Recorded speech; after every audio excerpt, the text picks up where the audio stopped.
Hey, Monica, did you know it's now even easier to listen to Round the Hay Bale podcast? What? Really? How easy? That's right. All you have to do is say, Alexa, play Round the Hay Bale podcast. Playing Round the Hay Bale podcast on Apple Music. Oh, we're really fancy now. Tune in to Round the Hay Bale every Monday at 9 a.m. Central.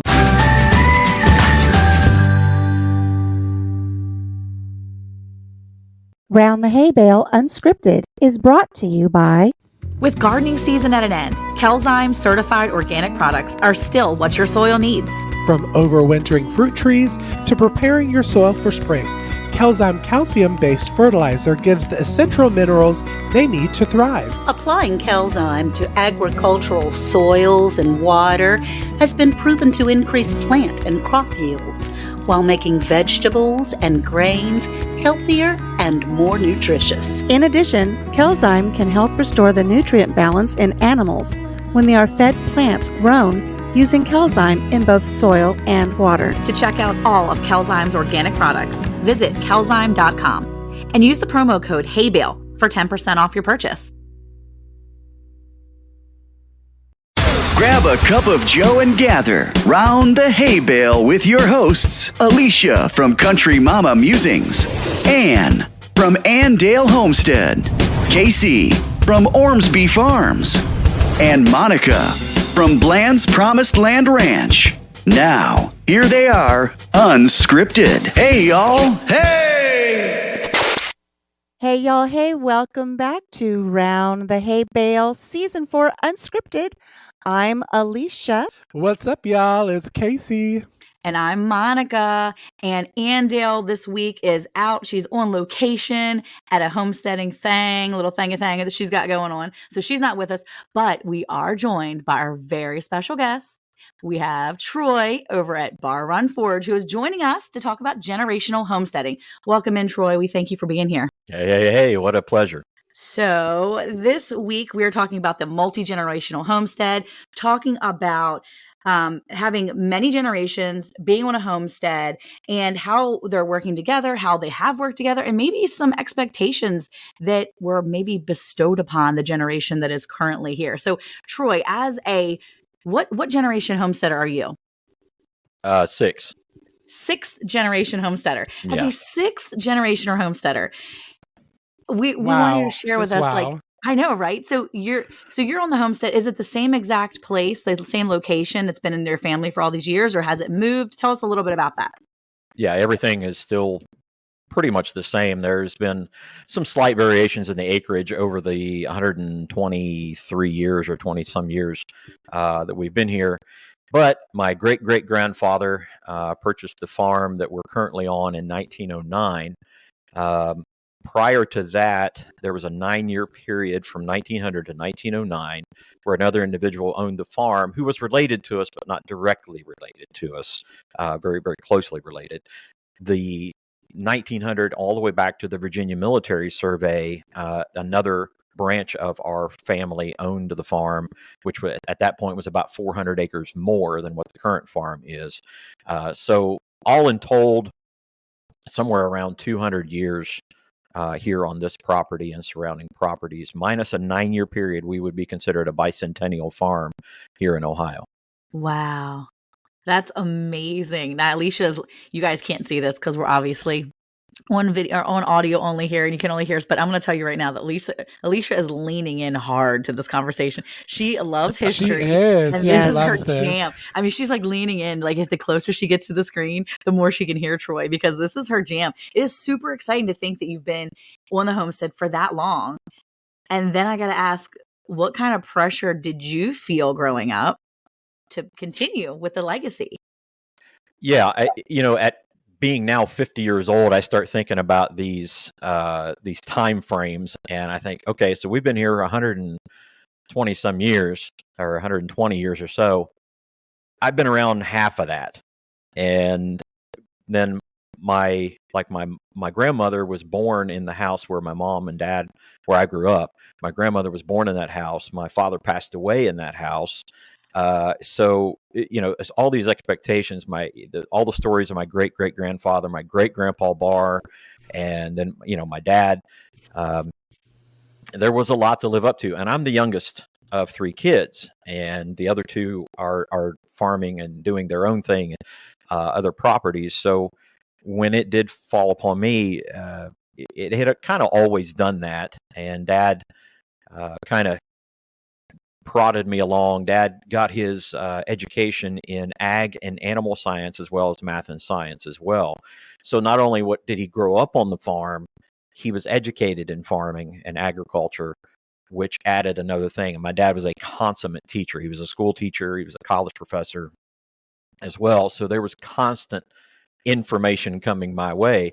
And as much as you hear about that, all the information that I heard over the last several years, as much as that you hear, and then the moment he's not here to actually do the thing and show you that, then you're like deer in the headlights. What do I do? How do I do this? And we were having a conversation earlier about it really would be nice to say, hey, Dad, what would you do in this situation? And he said, to the same extent, he said, I had the same thing happen. And after great grandpa Bar passed away, is he wanted to ask those questions and just couldn't. So he had to try to remember and recall and educate himself. You're correct. And that is something that we were discussing earlier about how nice it would just be to be able to glean the information from those generations that have gone on and they passed on their legacy, but for some reason, I don't know what it is, it doesn't sink into our sponge brain as much as we need it to. And we don't realize the depth of it and how important it is until they're gone. And so that's what we were discussing earlier, is like, I'd give anything to have the availability to just pick up the phone and call my mom, or go into the next room and say, hey, Mom. And I can't do that anymore. I can't do that with my dad either. So it's a great asset to have. And I'm curious, what are your plans going forward with Generations Forward to see about getting that to stick a little bit more? Because we are going to be having people listening in, and they're going to enjoy this concept of like a Waltons type family of, you've got the grandparents, the parents, and the kids. And what would you like to pass on for that legacy as we move forward? Well, one of the things that we learned from great grandpa Bar and moving forward into my mom and dad is setting up things like a trust is very, very important. You know, we think we just make our will and things are going to happen that way. And we've seen many occasions where, you know, death kind of brings out the worst in people and shows their true colors sometimes for the better, sometimes for the worst. And so having it set up in a trust avoids that inheritance tax and all that kind of other stuff. And so at the end, when Dad and Mom were putting theirs together, they were very specific about how things were to be done and very detailed about how things were to be done. And the moment everything was signed over to me, we immediately started our trust to secure it for the next 2 generations. So my son, Eli, who is with me on the channel a great deal, is going to be living here on the farm. In fact, we're building him a house here on the farm right now.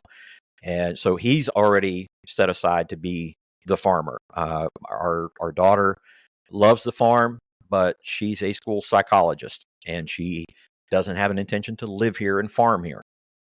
Our oldest is a banker and did not grow up on the farm, so he has no intention and just doesn't really want to be a part of the farm. So Eli is it. We've all sat down and we had that conversation that says, okay, Eli's the guy. We're going to train him to do that. And so Eli's the next step up. He's generation 7.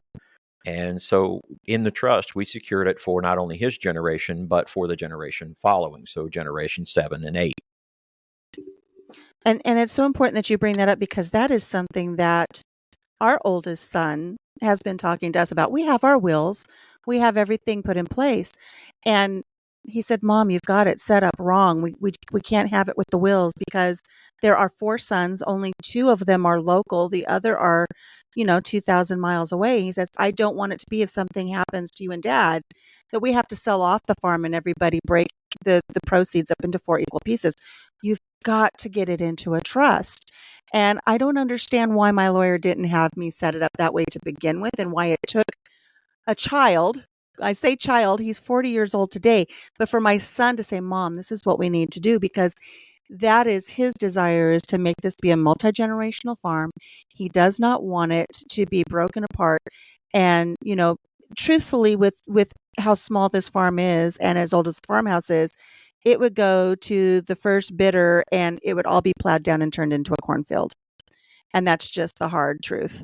And he does not want to see that happen, because we've put a lot of blood, sweat, and tears. And we have a lot of good memories here in this little farmhouse. It's a 1902 farmhouse.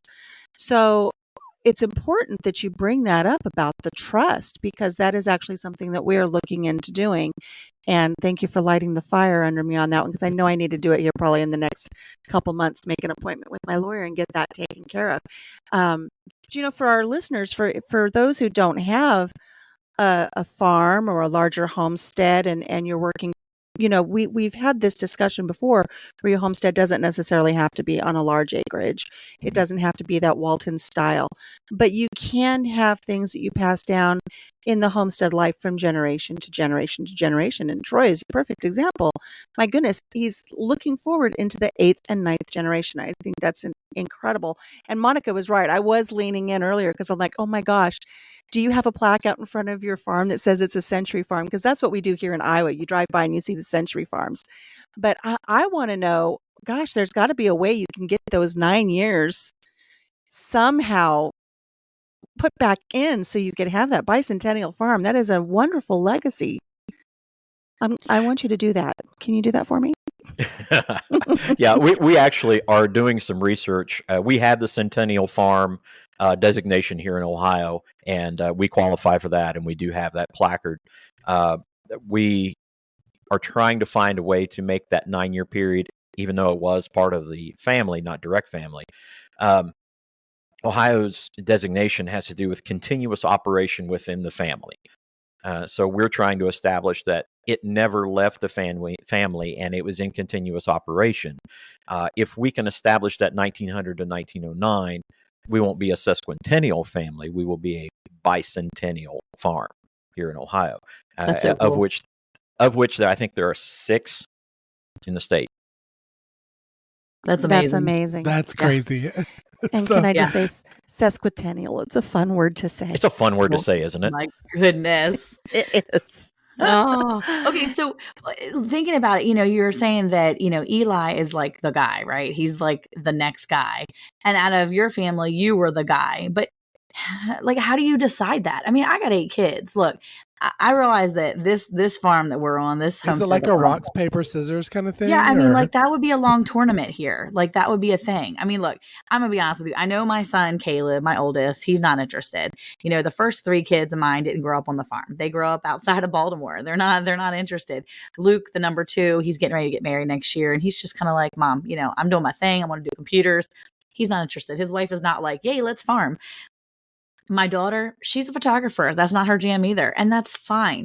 But now I'm like, okay, I've got 5 boys left. Which one of these kids are going to want a farm? Which one of these kids are going to want to, if we leave this homestead and we continue to homestead in another place, who are we going to leave that homestead to? Because that's what we would like to do ideally, is to make it a multi-generational thing, to continue, even if it's a small piece of land, to be able to give that down to our children and say, this is your legacy, like what we're training you up now. But like, how do you even decide that?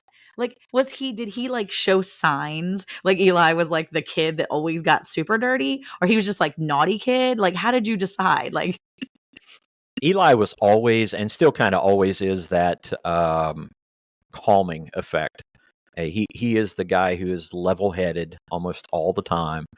And it was an obvious thing from the beginning that he was a farm kid. He went off to Morehead State University in Kentucky, got his degree in animal science and ag. So that was his intention. His intention was, I want to have farm life. Now, he has a full-time job working for a logistics company, but he understands that at some point in time, he's got to make that decision as well. Getting to the point where we are did not come without challenges. I'll just tell you that right now. When Mom and Dad got the farm, they had to purchase the farm. When Grandpa and Great Grandpa and Great Grandma Barr passed away, the farm went up for sale. So other members of the family had an option to buy the farm. And so they bought the farm. They paid for it. They purchased it. And in the mix, yes, feathers got ruffled. Even though everybody had a chance to purchase it, they were still not happy that, that didn't go their way. And so 2 generations down, and I am the youngest of 3, it did not go as well as it could have gone. I'll just And be honest with you. this is where that trust is so important. Exactly. And in all honesty, I think the important thing to do, and what we did with all 3 kids, we sat them down and we said, we need to know. We need to know what your intentions are, what you are hoping for years from now. And then we can tell you what the realistic expectations will be. We're a small family farm. We're not leaving you millions of dollars. We're not leaving a small fortune. We're not leaving behind. When I inherited, so to speak, the farm, I didn't get a big check. I got the responsibility. I got the bills. I got everything that went with it. So the person who takes this over has to understand this is not some sort of windfall. This is a challenge and a responsibility. Do we want to tell Eli if he was listening, he needs to earmuff right now, or No, does he he not knows it. need? Don't listen, Eli. Don't listen. No. But it's No, I an mean, honor. It's an Yeah. honor Mhm. above all. I Yep. think Yeah. it really is, and I think Right, that's the way you right. have to look at it. I mean, I can see it in a couple of my kids right now, which ones are more maybe agriculturally challenged versus agriculturally encouraged, or maybe like more they're Gifted just like leaning that way. The kid that goes outside with no shirt and no shoes, yeah, definite farm kid. I mean, or feral. then he's feral. He's pretty much just feral. But you can kind of see that. So that's why I was kind of asking, because I have younger kids. I don't have I don't have all adults yet. I have 3 out of the 8 are adults. So I can see those 3 already kind of doing their own thing, which is great. And it's encouraging to know that, even though Eli is going to take the farm, he's going to be in charge of that one day, and that'll be his responsibility. He does have another job. He has a full-time job. He's got he's doing other things, and that he'll know that he'll have to make that jump eventually. And I guess that's the thing that I'm hoping that my kids will see and try to do, and they'll know that maybe one of them will want to do this, because I think that's really part of Eric's dream in the future, is to be able to provide something like this to hand down and be a generational thing, because it's really been our dream, but we really wanted to encourage the kids for it to be their dream too. Cayce, Well, you I have something? think I was just going to say that I was going to piggyback on what you just said, because I'm the host that doesn't have kids yet, but is working on fostering to adopt. And, you get that kind of nervous energy, like, what if my children don't want the farm? What happens if my kids don't want the farm? If they want to go off and do other things? So as I'm sitting here eating my microphone in the studio, I have those worries. So I did want to kind of piggyback, Monica, on you saying that with your younger kids, of the nervousness of what if they don't want this legacy left to them. Yeah. Well, I guess that's where we really just turn it over to the Lord too in the end, and really ask for that wisdom and guidance, because it doesn't matter how much we want something. In the end, it really doesn't matter. It matters if we want the same things as God, and he's going to provide whatever he needs to turn out in the end. So we'll just trust the Lord. Going down that lane I think this is something that Troy can probably attest to, being that he has had so many generations there. It's like a shepherd. We can shepherd our children, and we can lead them, they can follow, or we can make the mistake of pigeonholing and forcing them into it, and then they're just not going to have the love for it. So it's important to nourish and guide and shepherd and bring our children up in the way that we want them to be, homestead minded and faith based, and hopefully it sticks. It's like the spaghetti noodles. When you're cooking spaghetti noodles and you take them out and you throw them on the wall, and they're done when they stick. You got to hope that out of all the spaghetti noodles, one of your kids are going to stick. I was about to say, Alicia, when was the last time you did that, though? Oh, last week. She throws food around her house. That is the type of person. She is. I was going to say that I did that yesterday, so I was just waiting to see which one she announced. Yeah. I'm throwing always the spaghetti around. throwing pasta around the place. Are you kidding me? But Okay, go ahead. Go ahead. No, you're good. No, you go.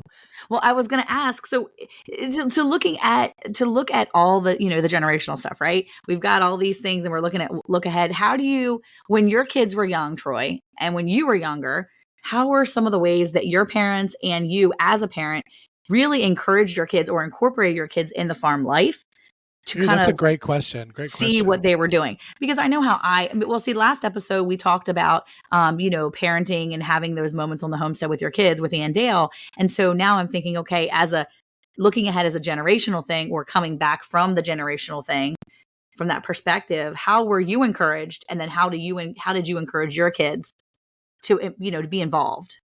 Well, I doubt my kids would use the word encourage. Encourage. But I will say they know a phrase that I've probably used a billion times, and that billion-time phrase is we do the things we have to do to get to the things we want to do.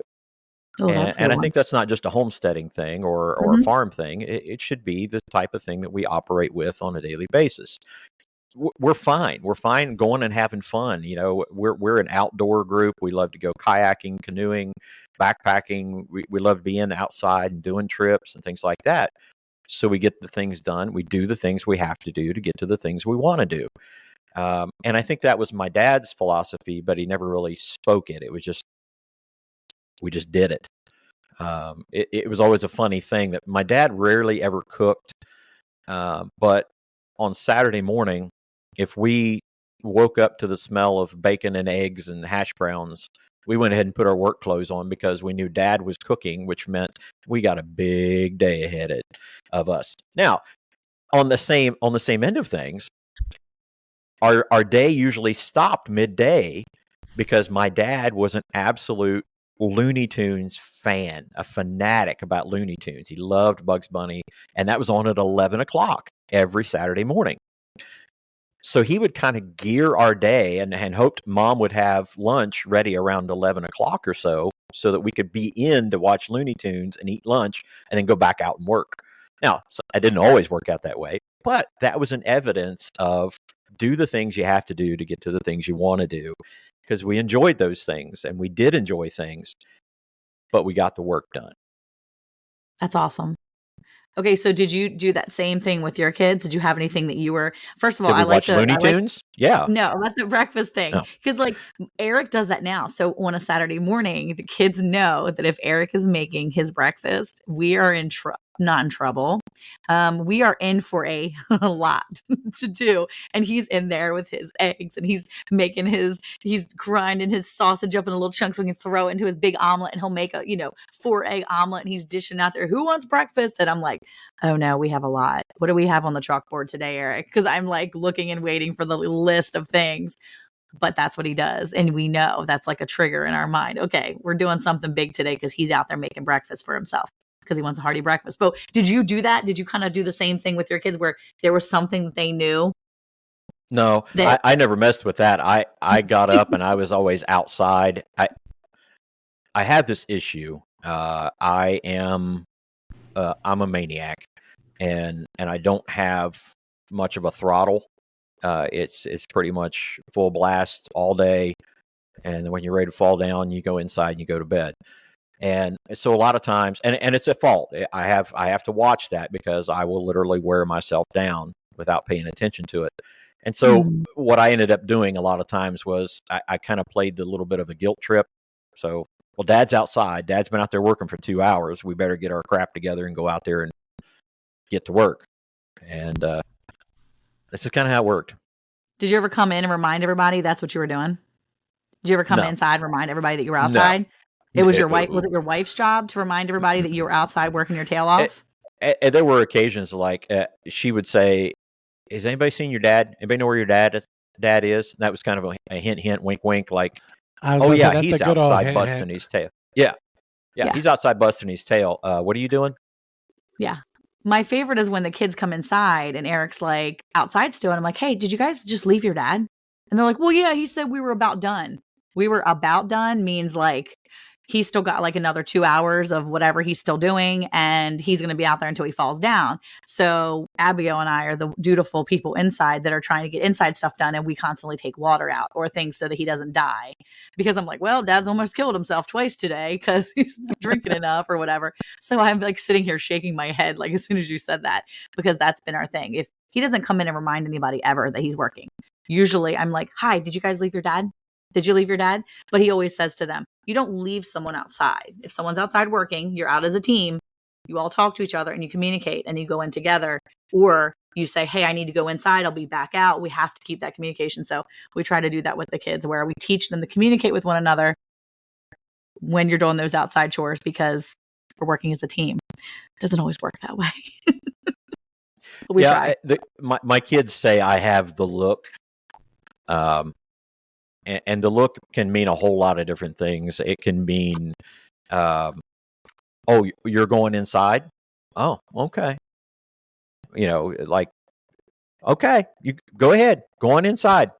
You'll and then catch my wrath later. That's right. That's right. And then they're like, they kind of stop and slowly turn around and come back out. And, oh man, like, we're not done yet. No, we're not done yet. If Dad walks inside, if I go inside, that means we're done. That's the signal for we're done. Dad's going inside. So no Looney Tunes for you. When you were out until you were done, and then you're inside and you're done. I don't stop. I just don't. Now I will say, if I'm working here in the shop sometimes, and I'm in the blacksmith shop, it's hot, and there are occasions where I sit down, and I've got a TV up here in the shop. And I can get Wi-Fi and get to stream a movie or something like that. I'll sit down for a little bit and watch a little bit of a movie and work while I'm watching the movie. But no, I don't. I just don't. And you said that your cue is when Dad's making breakfast. And now here on the farm, it's just Jim and I. When we first bought the farm, our youngest lived with us, and now he's married and has a family of his own. But my cue here, when we're going to have a busy weekend, is when I wake up and I already smell the coffee, which I do every morning because Papa Jim makes the coffee every morning. But when I hear the tractor, when I hear the tractors going, I know he's out there. He's doing a lot of work. I better get my butt up out of bed, enjoy that one cup of coffee, and then I need to go out and see what it is I can do to assist him as much as I can. If our son, who lives a mile away, calls and he says, what are you guys doing? I'll say, oh, Dad's out on the tractor. He knows if he's got the time, he needs to come over and help with whatever Dad needs that he knows that I can't help with. And so that's where we're hopefully starting that portion of the multi-generational responsibility and the unspoken word of, I need this help. I need to go help. I need to be prepared to help, because we're all invested in keeping the family farm going. Now, we're just a family farm. We're not a working farm. We're just a hobby farm, so to speak. But I love that it's still important to my son to know that we continue on the legacy and have something to be proud of, and that be that family farm. So I'm proud of him that he's able to cue in on that and know Dad's on the tractor or Dad's out in the workshop. I've got an extra hour or two. Instead of sitting home and watching TV, I need to hop on over and get in the truck and go and see what Dad needs to do. And so that is heartwarming to know that when our time comes to leave this world, he's already invested in this farm and he wants to carry that on. Where that goes to the next generation, I don't know, because his children have other interests, but I know at least one generation forward, I've got somebody who's interested in maintaining this little farm. And one of the reasons that's important to me is because everybody in this little neighborhood knows the families that have lived on this farm way back, 100 years. And so it's an important part of the community. People know who lived here. Monica was saying earlier that I'm really into history, and the township here, this little township, it's just 4 square miles, but the schoolhouse from the 1800s used to be on this property. And the school teacher used to live in this house, and she would wake up in the morning and walk to the end of the 120 acres and teach school and then come back. So it's important that we continue that on, and I'm glad that our son is interested in that. So yeah, we have an interesting thing here. One of our early ancestors back just after the Virginia military survey, and this town was platted, a little village near us was platted off. The property that we are on, one of the daughters or granddaughters of the original Roush here in the United States from Germany, she married one of the local individuals here, local men here, and he was off working. And while he was off working, which was common, they would be gone for months or up to a year, he was writing letters back to her and her to him. And one of the things that she was writing about was that everything was good. One kid got this disease, one kid got this disease. Everything seems to be okay. All is well. The only issue we're really having is keeping the wolves out of the house. Are you enjoying our hay bale topics? To learn more, click our LINKTREE link to get all our product recommendations, along with discount codes and more. Yeah, they lived in a 3-sided house with a canvas front on this house with 6 kids in a 1-room, 3-sided building. She said everything is fine. All is well. In the Ohio Valley? Yes. Oh, yeah. Yeah, there were buffalo and wolves here in the southern Ohio during that time. Yeah, there were bison and wolves and elk and all kinds of other stuff right here in southern Ohio. And that was the biggest issue. She's like, just trying to keep the wolves out, Wow. Isn't it amazing how things have changed over those generations? Yeah, so every time I hear a wife or a housewife or somebody go, "Oh, this kitchen is just, it's not got the range that I want, or the heat or the air conditioning is wrong in here," whatever. I'm like, okay, you got 4 sides to your house, you got electric, you got plumbing, and no wolves. I can't cue my smartphone to start my washer and dryer from the next room. Right. Heaven help me. So I often tell Eric I need a bigger stove because my stove is like, not my stove, but my oven, because it's made for like small people. Like, I guess it's smaller than the average oven. You can't even fit a full-size cookie sheet in it. But I live in a house with 7 children. Okay. So there were 10 of us living here. Yeah. Like, I literally can't make a normal batch of cookies because the oven is smaller than a regular oven. I don't want anything fancy. But now I'm not even going to be able to say that anymore. It literally doesn't even close all the way shut now. It's cocked open about this much all the time. I have to put a chair in front of it to keep it shut. It is so janky right now because I was about to say that's some true janky stuff. It is stuff some over janky there. mess. But I'm going to tell you what. My oven won't fit a full-grown sized wolf, and I'm not complaining. Eric, I'm sorry. We don't have wolves. No, we started watching Little House on the Prairie last week with the boys, and the little boys were like, "Oh my gosh, Monica, are we twins?" We are twins. Did you just start too? 3 days ago. It is the sweetest. This is so off topic, but it is the sweetest television show of all time. It is so pure. I've been telling you. Wonderful. Well, I'm going to tell you what, when he built her the house, Troy's leaving, when they built her the house and she didn't have a real door and the wolves were outside and he's sitting outside with a gun. I was like, no, bro. That's what I'm talking about. I'm like, that's what what made me think of that. When you that's said the reality. I was like, they have a cover, like a blanket for a door. Mm-hmm. No, ma'am. You better get some wood. Put it up against that door and make her a door. So I'm not complaining anymore about having a janky oven because at least I don't have wolves in my house. Mm-hmm. Well, true story. Yeah. Troy talking about all of this generational stuff. I've recently learned that my great-grandparents lived 60 miles from my farm here, and they lived on a farm about 2 counties over. And that's my mission over this next year is I'm going to go speak with the assessor, find exactly where that plot of land is, where the family farm was.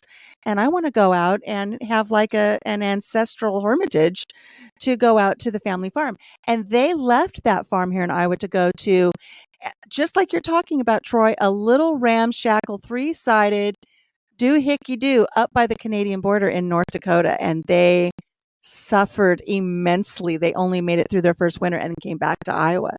But it was hard back then, but they made do with what they had. And it's an important lesson for everybody that, these hard times were built and forwarded so that we can have the luxuries that we have now. Just like you said, Troy, you put the effort in for what you want later. Monica? Did you say they left Iowa and they went to Canada? They went to North Dakota right on the Canadian border. Okay, I was going to say, see, they learned the lesson that if you try to leave the United States, you realize it's bad, you No, come back. you could throw a stone over into Canada, from what I understand. I think my brother's going to go up to that homestead property within the next year. He's going to go see if he can find the North Dakota one. But then But- the Canadians would apologize and throw it back nicely. They would. Yeah. With some choice French words. Yeah, we're I'm sorry for sure. being in the way. Eh? That's pretty awesome, though, that you're that close to where your family was before. That's really cool. I mean, look, my people are all in Maryland. They all immigrated over. They just live in Maryland. They're all there in that general area, and they spread out a little bit, and then they came back. So they spread to Virginia, Ohio, West Virginia, Pennsylvania, and then they just come back. That's it. That's as far as everybody went. Well, I think it's interesting that the two of you are now starting to get into Little House on the Prairie. And I know I had mentioned the Waltons before, and Cayce has said before he's never even seen the Waltons. But I met the since we're Waltons. talking, have you really? I met them. We went Nice. we went to the mountain and met the Walton family. That is so interesting. That's one of the trips I want to take, because I want to go back. And forgive me now, I can't remember the author of the Waltons. Hamlin. Yes, Earl Hamner. Hamlish. Hamner. I'm wanting to delve into that next, because I've done quite a few things with the whole Laura Ingalls Wilder thing, but I want to go there next and do that, and Prince Edward Island for Anne of Green Gables. But the point I was going to make is, we mentioned earlier in the podcast about the Waltons, because they had 3, sometimes 4 generations living on that same property, living in the same home. And, that's what you're doing there, Troy. So do you have any tips or things to help kind of soften the ruffled feathers when you have that many? There are challenges. I've lived 3 generations in a home before. Yeah. And you can't help but have toes get stepped on or feelings get hurt. Sure. What are some of the rules that you kind of live by, so that our listeners, anybody who's contemplating moving grandma in or moving the kids and the grandkids back home to everybody living together on one homestead, what are some of your top 10 commandments for living a lifestyle like that? I don't know. I've screwed it up completely, so I have no clue. Honesty is the best policy right there. No, that's truly the way it is. It is. We have 3 generations. My mom, my dad passed away 7 years ago. My mom and my son and my wife and I. And right now, Eli's living in our house, which has its own challenges. A 27-year-old living in our house, and we're building him a shed to house. And so that'll be done. He'll be in that before Christmas. But at the same time, with Dad not being around, and I'm kind of the go-to, and it does have its challenges, because Mom is now older, in need of hands to do things, and I have my home to do things. I have the farm to do things. I have the church to do things. We have the blacksmith shop to do things, and then building Eli a house. And so time is probably the number one challenge. It is not, we communicate, we openly communicate. I can get, my mom and I have enough of a relationship that I can kind of get gruff with her. I say gruff, but I can at least be very forward with her. When she does stuff that I don't think she should do, I'd say, you know what? I'm not calling 911. I'm calling the funeral home. Go ahead and do that thing that you're doing. I do get kind of gruff with her, but she knows I say it with love, because we have a very good relationship to be able to say that. So you gotta be aware of that. With Eli, I kind of got in trouble this evening with Eli, because he came in. I said, hey, we got A, B, C, and D to do in the next, we've got these things coming up, we're going to be harvesting by the end of the month. And he kind of looked at me and says, I know, Dad, I know. And so I kind of got that lecture from him, like, you don't have to tell me. And I was like, but son, I do have to tell you. I have to tell you. And I used this.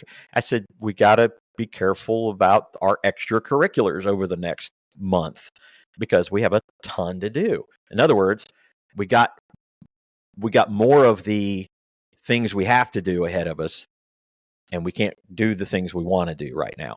We got to do the things we have to do. I'm just going to say, Troy, I'm going to start using that to my mother here on the Please. homestead. Yeah. And I'm just going to blame it all Casey, on you. So she's Don't listening you do to the that podcast. to your mama. Oh, no, me and Troy had a conversation before we started recording the podcast tonight. You know, you love your parents, but when they get to be a certain age and you are the man of the family taking care of it, then sometimes certain issues that they do or certain things that they do that they know they're not supposed to do is extremely frustrating. And you have to speak to them as if they are children almost. Like- and that sounds terrible. Like my son today telling me, Mom, don't go walk in that park. And I went walking in that park. And then there was a shooting and I was in lockdown, locked in my car for an hour. I have not told my son this because I don't want him to say, I told you so. And then say, I'm I guess totally I'll be telling him to calling the listen to the funeral home instead of podcast. 911. Yeah, I'm we're totally gonna find telling him. him to. Yeah, we're going We to find him and yeah, make him we can listen to find his him on podcast. Facebook. We We can find him on will. Facebook. It's bad enough that just last week he said, Mom, you're getting to the age where you probably need to start considering giving me power of attorney over your medical stuff. I'm 56. I'm not ready to sign over my power of attorney for my medical stuff yet. But that kid's thinking. He's thinking ahead Well, because he saw what I went through with my mother. Right. Mhm. I will say those things will hit us too. And sometimes when they hit you as a child with a parent that's still there, right? You realize that they are actually going to get themselves into trouble. My in-laws were in town back in 2015 after we had just moved here. And I mean, we had been here for almost a year. We had been here for over a year. They were in town. There was an EF4 tornado coming across the bridge. They were coming home and I'm watching on TV and I'm like, Eric, where are your parents? He's like, I don't know. He calls his mom. Hey, where are you? She's like, oh, we're shopping. We just left the Costco. Yeah, it was flickering. Looks like a bad storm. We were like, are you joking me? There was an EF4 tornado 3 miles from your current location. Well, we're going our way home now. Don't worry. The minute they got home, we were like, do you realize you left right before? They left literally 10 minutes before an EF4 came through the area. And she was like, yeah, we didn't get any alerts. He walked right next door and he said, give me your phones right now. He put weather apps on their phones. He was like, this is what you do. It's like you have to make those boundaries. You have to set those rules. It's Yep. not even boundaries at that point. It's just really just rules. Hey, It's rules. you're not like senile, but we need to help each other out a little bit because we're worried about you. Well, that was one of Because- the things that I had the conversation with Mom. Mom has always been like, well, I didn't want to bother anybody. And I'm like, well, I understand that. But at the same time, if you do the thing, like there's a certain area that she's not supposed to mow with her particular mower because it will get stuck. But then she goes out and mows in that area and then calls me on the phone. Well, I'm stuck.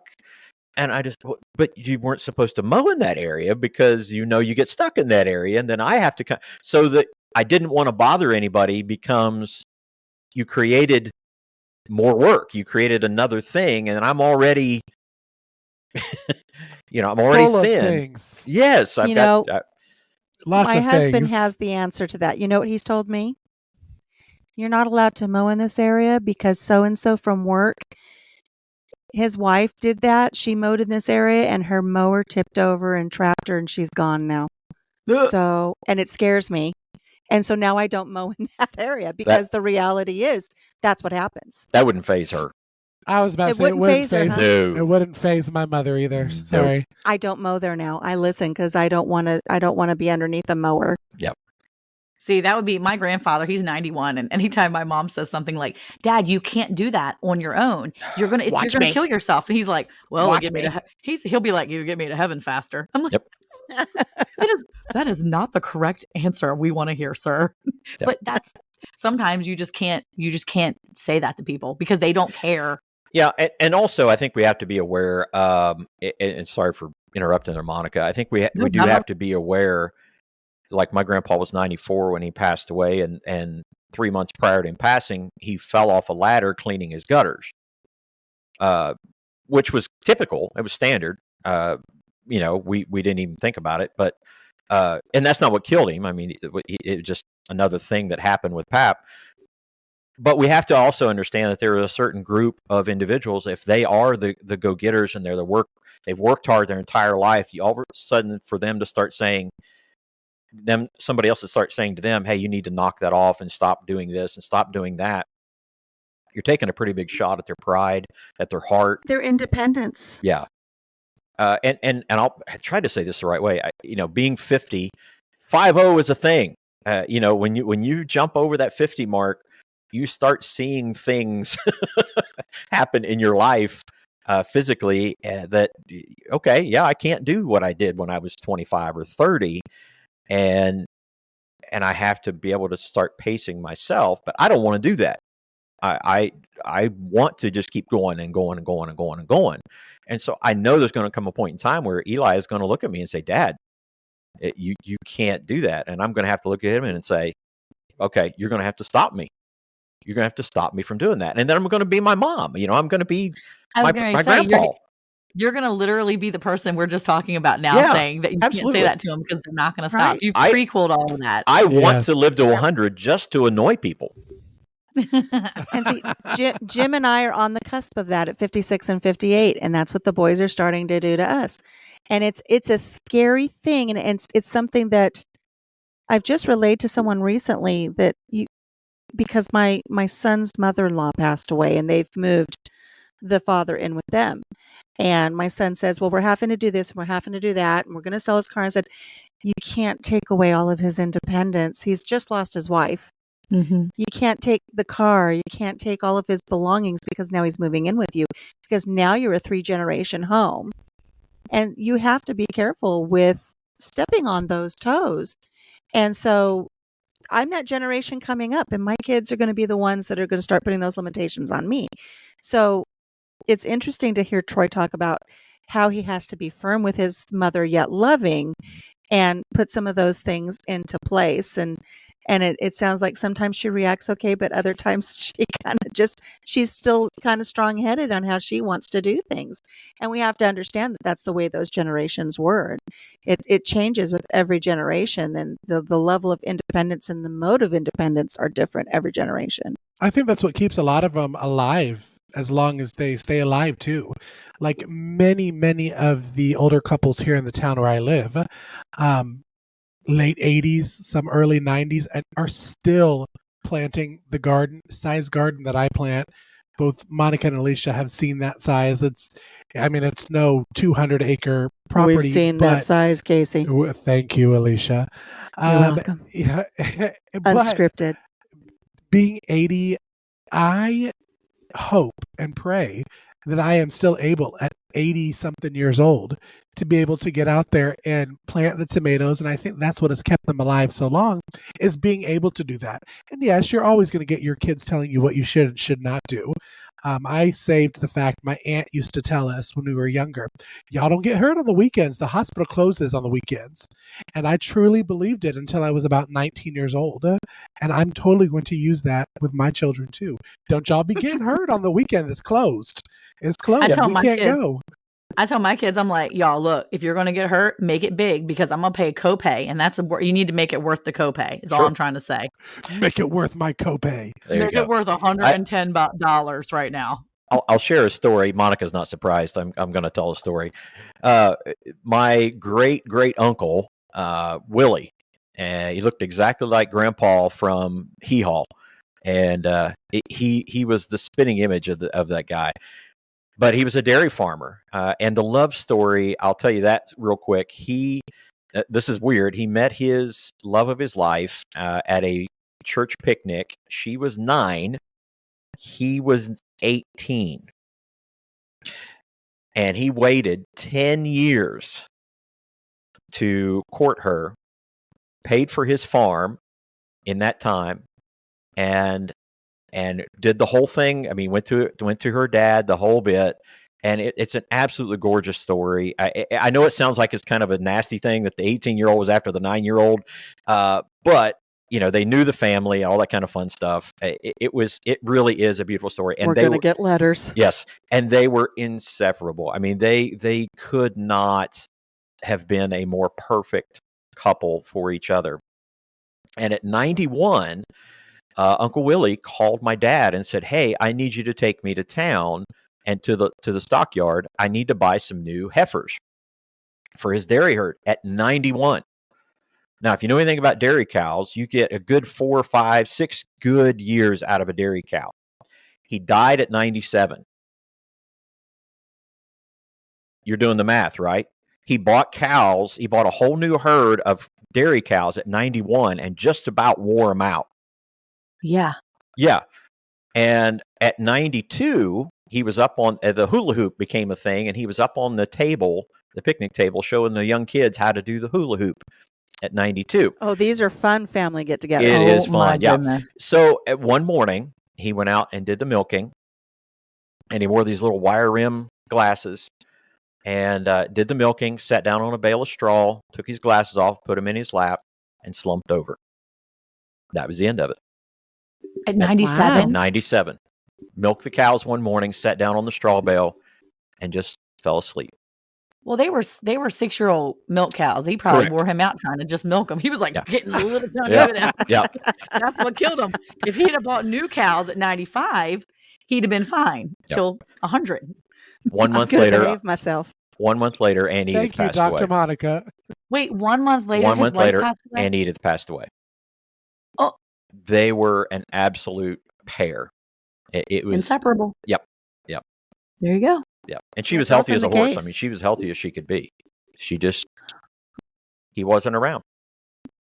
Or she tried milking those dried out cows. Either that, or Anybody she just check that? either that, or she I'm won. behaving myself. She won. Yeah. Yes. The old saying Count goes. to 10, Alicia. Count to 10. Wait, what's the saying? I want to hear the myself. saying, Troy. The old saying is, the question is, why do men die before women? Why? Because they can.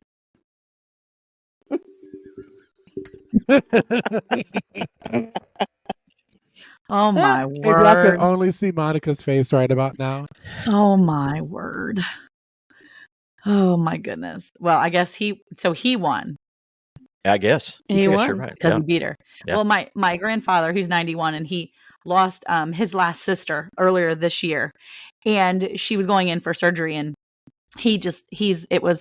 she was his younger sister, I think his last younger sister, and she was going in for some surgery, and she was getting ready to go in, and he was going to say goodbye, I'll see you later. And my mom took him to the hospital, and he's like, okay, I'm going to go in and say see you later to Charlotte and pray with her. So he prayed with her, and he came out, and my mom said, how did that go? What did you say? And he was like, well, I told her that I loved her. We prayed I prayed with her. And then I told her if she didn't wake up, that she just beat me to heaven. And my mom was like, oh my gosh, Dad, why did you say that? He goes, well, that's what we always say to each other before she has a surgery or I have a surgery. And I'm like, oh my word. Well, she didn't die because of that. She died a few months later. But when he went to go visit her before she passed away at the very end, he's been losing his memory a little bit. And the last thing he said to her was, well, I guess you're going to beat me after all. And she said, you better believe it. She said, and if I don't see you again, haha. I mean, she was just kind of like, peace out, bro. Like, that was it. And I was like, oh my gosh, old people are freaking me out now. But it was just such a cool attitude to have. And the fact that she was kind of like, haha, I won, like I beat you there. And I'm saying it beforehand. So I didn't know it was a race. had no idea either, but apparently it is. I guess maybe once you hit like 85, it becomes a race. I don't know. Maybe when you start missing people enough, it becomes a race. Yeah. That might be it. So, but he's still around. So we're hoping he's slowing his race down a little bit, but we'll see. Yeah. So, but yeah, I think it's been interesting, this whole conversation about the generations and having all those, rules and boundaries and kind of seeing how things go. I'm looking forward to seeing which of my kids will fall into that, farm mode, if any of them do. I think, an ultimate dream of Eric would be to buy another piece of land somewhere. Ideally, he'd rather go back to West Virginia and have a piece of land over in the mountains somewhere, but have a big piece of land and have all the kids come and live there and have each property, whatever they wanted, to have that part. But, that's a dream, and we'll see what God provides and however he wants to do it. But it's really interesting to hear about the way your generational farm is handed down. And I just think the whole thing is awesome. So, Well, I think it's wonderful. Yeah, I think the other thing that I had to be prepared for, and others had to be prepared for, is that may not be how it works out. yeah. And I have to be Right. okay with it. I have to be okay with the fact that if it ends with me, it ends with me. And if you want to sell the farm and go off and live your life, it's okay. It's all right. And I've tried not to put that weight on Eli or one of my grandkids, to make sure that I'm not piling this on you. You want to take this on, and you want to do this from your heart. Right. Like I said earlier, you can't pigeonhole them into it, because then they're going to feel trapped. Yeah. So you have to shepherd them correctly. And, for our listeners right now, I think an important thing, I would imagine, I think Monica kind of just hit on this a little bit. If I could give any piece of advice for anybody listening, in the world that we're in right now, and the way things are going, and people are looking more towards having that homesteading life and looking at multi-generational, is don't wait. Do what you can. I wish I would have started this 20, 30 years ago. Right. I wish we would have purchased this property and started this when we were in our 20s and when our babies were little, and that we didn't wait until we were in our 40s before we purchased this farm and our kids were already grown. I wish we would have taken the chance, and we just would have taken that leap of faith and done it way back when. And there are reasons why we didn't, but now both my husband and I are both saying, if only we would have done this 25 years sooner. So if you have the opportunity, if this is something that you're thinking about doing, about branching out in this direction, take the risk. You don't want to look back 25, 30 years from now and say, I wish I would have. I think it's what's that saying? It's better to have loved and lost than not loved at all. It's better to have taken that leap and tried to have gotten yourself into this type of lifestyle so that you can have this legacy for your family, than to have waited until it's not too late, but you don't have everything set in place that you would have liked to have had. I saw a wonderful saying today while I was on my walk, but before the lockdown, before I was locked in my car. And it said, sorry guys, it said, you plant a garden in the hopes of having a tomorrow. That's what a gardener does. Mm-hmm. You plant the seeds, having the faith that you're going to be there tomorrow to see those plants come up and grow. And, that's what we have to do with our homesteads and with our livelihoods here, living on a homestead. You start sowing the seeds, knowing that it's there for the future, even if you're not going to be there to see it. It's there for those future generations. So that's where we're looking at doing these things for our future generation and having our multi-generational homesteads. It's such a wonderful thing, and I'm wishing we would have started it sooner, but we're starting now. So, Monica? Unmute. Sorry, my mic was not wanting to work. So yeah, I think it's awesome what you said, that it makes sense. And, I think our conversation has been so great. And I wanted to come back before we left and say thank you so much to Troy, because I was really excited about this episode, because I really wanted to ask questions about what the multi-generational homestead looked like, what it looked like when you have been a part of something bigger than just, I just started this, we just started this. Maybe you had people in your past that you've been around. I've been around people that have farmed before. My family has done it here and there, but no one's really done like what you've been doing, Troy, and the life that you've lived. And it's really cool to, have that experience that you have. And it's really cool for you to share, that. And I mean, if you have something to share, I'd like to hear it too. But I do want to say that if you have not checked out Bar Run Forge, I encourage you to go over there, because he's on YouTube, and it's absolutely amazing to sit there and listen to him and talk to him and interact with him on their lives, to watch their videos, him and Eli both. You can learn so much just from sitting in and watching him like hit metal. I just completely took what he does and made it like down to like nothing. Basically, when I said he hits metal, he just pounds metal and it's like fire and flames. It just looks cool. And I have no idea what he's doing most of the time. I just turn him on and listen to him talk, because there's always good conversation, and he always makes something like really neat looking. But I highly encourage you to go over there and listen to him, because he's got a lot to say. And Troy, did you have something you wanted to share with us? Yeah, I do have a quick kind of a lesson. I'm a full-time minister, full-time farmer, part-time blacksmith, and YouTuber. And I remember the story of an older gentleman who was in this field, and he was planting seeds for trees, apple seeds. And the younger gentleman came along and he said, well, what are you doing? He said, well, I'm planting these apple seeds right here, for planting these trees. And he said, at your age, why would you plant these trees? You'll never see an apple. You'll never see these come to fruit. And he walked over to another apple tree and he picked the fruit off of that one apple tree. And he said, I didn't plant this one. Somebody else did.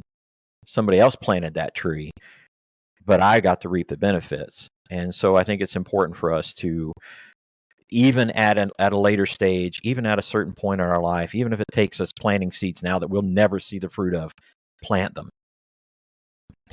so that someone else can reap the harvest. Yeah, I agree. Completely agree. Well, guys, we're coming up to the end of our hour, and as we've expressed before, we would really love to thank Troy for spending this hour with us, because it has been enlightening. I think we've just kind of touched on the subject, because I think there's so much more to learn about multi-generational homesteads. And I know that, like I said before, I've mentioned it several times, you just get that Walton feel when you've got the generations living there. And as we've been discussing this, I reflect back, I've actually had a 4-generational homestead that we lived in when I was freshly married and had a little baby, and lived with my parents and my grandpa, who grew up on a farm in Illinois. So, we have these gifts. Sometimes we forget about them. Sometimes they're refreshed when we have stories that are shared with our guests, like Troy has shared with us here today. I looked at his name. It said Troy Roush, and I put the T and the R together. I apologize. It's late. But, it's such a wonderful gift to have. Can't help it now. Everybody's laughing at me. It's unscripted, people. What can I say? Everybody's shrugging their shoulders. But, it's just such a neat lifestyle, and I'm hoping that you're going to have the opportunity to try this with your family. I think it's a wonderful way for us to share all of the different aspects and attributes and wonderful things of the legacy of a family that we've lost over some of the last 10, 20, 30 years, as we've just all taken these different directions as our culture around us has changed. So thank you so much to Troy. Thank you so much to everyone who has come together for this really great episode this week. And don't forget to catch our episode when it releases on Mondays for Around the Hay Bale. Then we have our Hey Y'all Hey radio show that comes out on Tuesdays following the release of our podcast. So make sure that you listen to that. And catch us on all of the media profiles and platforms that we can get all of this out to you. We appreciate you tuning in with us. Until we see you next time here around the Hay Bale, make sure you take care of yourself, take care of each other, and just have a blessed day and love your family. Bye-bye. Join your hosts back here next week on Round the Hay Bale.